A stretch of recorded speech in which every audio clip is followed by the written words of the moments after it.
অনেকে কোরবানি গোশত দিয়ে মৃত ব্যক্তির পক্ষ থেকে খাবার অনুষ্ঠান করেন অথবা বিয়ের অনুষ্ঠান করেন, এটা কি সঠিক? দেখুন, কোরবানের গোশত দিয়ে আপনি বিয়ের অনুষ্ঠান করছেন, খাবার অনুষ্ঠান করছেন, মৃত ব্যক্তির খাবার জন্য তো আনুষ্ঠানিকতা এনে শরীয়তে। তো আপনি যদি এটাকে এমন কোনো জায়গায় ব্যবহার করেন যেই জায়গায় আসলে ব্যবহার করাটাই আপনার কোরবানির উদ্দেশ্য, যেমন দেখবেন অনেকে ছেলে বা মেয়ের বিয়ে ঠিক করেন ঈদের পর, কোরবানি ঈদের পর, এবং সে উদ্দেশ্যে গরু জবাই করেন বড় করে, যে এই গোশতটা সংগ্রহ করে তিনি ঈদের একদিন বা দুদিন পরে ওয়ালিমার আয়োজন করবেন। তাহলে তার গরু জবাইটার উদ্দেশ্যই কিন্তু গোশত সংগ্রহ করে ওয়ালিমাতে ব্যবহার, এটা কোরবানিটা মুখ্য উদ্দেশ্য থাকে না। এরকম যদি হয় তাহলে সেক্ষেত্রে সেই কোরবানিতে আপনার নিয়তের বিশুদ্ধতা নাই, এই কোরবানির কবুলিয়াত নিয়ে প্রশ্ন তোলা যায়। এরকম একটা জটিল বিষয়, এরকম হওয়া উচিত নয়। গোশত সংগ্রহ করে আমরা বিশেষ কাজে সেটাকে ব্যবহার করবো, এই উদ্দেশ্যে কোরবানি দিলে কোরবানি হবে না, এই কোরবানির সওয়াব আপনি পাবেন না।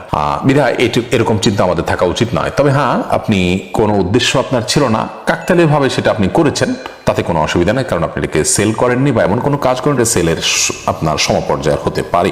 এরপরে আব্দুল কাফি আপনি লিখেছেন, গরমের কারণে মসজিদের ভিতরে জামাত না করে বাইরে বারান্দা জামাত করলে কি সওয়াব কম হবে? মসজিদে সালাত আদায় করা উচিত। সালাত মসজিদে আদায় করার জন্যই মসজিদ নির্মাণ করা হয়েছে, অতএব আল্লাহর ঘরে মসজিদেই সালাত আদায় করতে হবে। কোনো কারণে যদি মসজিদে সালাত আদায় করা অসম্ভব হয়, জটিল হয়, অনেক ভয়াবহ কষ্টের কারণ হয়, তাহলে সেক্ষেত্রে ওই পরিস্থিতিতে বাইরে সালাত আদায় করা যেতে পারে, মসজিদের বারান্দাতে বাইরে। কিন্তু সামান্য একটু গরম হয়েছে, হয়তো বিদ্যুৎ নাই, ফ্যান চলছে না, এই অজুহাতেই বাইরে চলে আসবেন, ব্যাপারটি এরকম নয়। এটা হলো নিরুপায় হলে মসজিদে ধরুন পানি আছে, আপনি সেখানে সালাত আদায় করতে পারছেন না, তাহলে অন্য কোনো উঁচু জায়গায় সালাত আদায় করলেন, অথবা সেখানে এমন কিছু আছে যে অবস্থায় সালাত আদায় করতে গেলে আপনি ক্ষতিগ্রস্ত হবেন, তাহলে সেক্ষেত্রে আপনি বাইরে সালাত আদায় করতে পারেন। কিন্তু সামান্য একটু গরমের কষ্টে আপনি যদি এই পন্থা অবলম্বন করেন তাহলে সেটা অনুচিত হবে। একজন মুসলিম যথাসম্ভব তিনি ত্যাগী মানসিকতা সম্পন্ন থাকবেন, তার ভিতরে স্যাক্রিফাইস করার মতো ইচ্ছা এবং মানসিকতা থাকতে হবে। আল্লাহ তাআলা আমাদেরকে তৌফিক দান করুন। সানোয়ার হোসেন শাওন আপনি লিখেছেন, অফিসে অনেক বিক্রয় কর্মী তাদের প্রমোশনাল অ্যাক্টিভিটি হিসাবে বিভিন্ন জিনিস হাদিয়া দেয়, নিতে না চাইলে তো তারা জোরাজুরি করে, এক্ষেত্রে তাদের দেওয়া হাদিয়া গ্রহণ করা যাবে কিনা?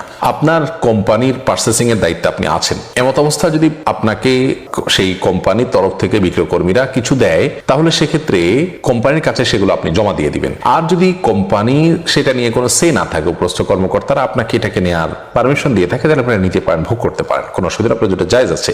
আর যদি ব্যাপারটা এমন হয় যে তারা এটা যে কোনো মানুষকে গণহারা দেয় তাদের প্রচারের অংশ হিসাবে, তাহলে সেক্ষেত্রে সেটা তো আপনি অন্য যে কেউ নিচ্ছে, আপনিও সেই হিসাবে নিতে পারেন। এই জন্য বিষয়টা কোন ধরনের, কোন ধাঁচের, সেটির উপর নির্ভর করবে, ভ্যারি করবে এর বিধানটি।